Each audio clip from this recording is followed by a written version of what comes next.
Daniel Padilla nag-live habang lasing at bukang bibig na to si Catherine Bernardo. Sa isang live nga ay kasama nito si Patrick Suki at si Khalil Ramos, at kung saan ito ay naglalabas nga ng sama ng loob, at narito nga ang kabuuan ng nasabing video.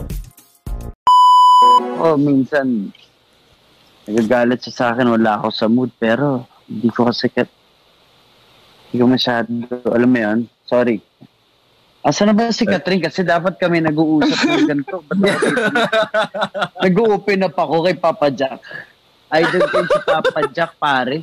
Pag pauwi ako galing taping ko dati, Papa Jack lang ako masena. Bro, dati nung wala pa akong auto, nagtataxi ako lagi. Pag gabi, Papa Jack na yun, pauwi.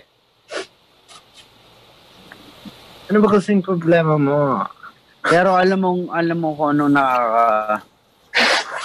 ano nakakalungkot at nakakamiss. MOR, bro. Oo. Wala nang MOR. Sinara nila yung MOR. Pare, alam mo yun? Sila Jai. Radio for, ano na yun nostalgic na rin yun, pare. 1K diba? mark, for life. Guys. Nice. My only radio for life. Bless Pilipinas, pare. God bless Pilipinas. Oh, God bless our country.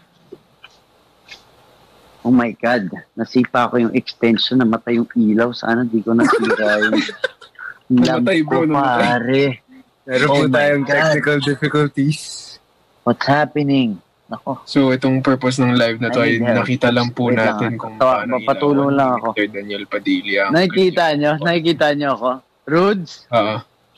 May nangyari. May nangyari. Kailangan mo ko tulungan. May nangyari.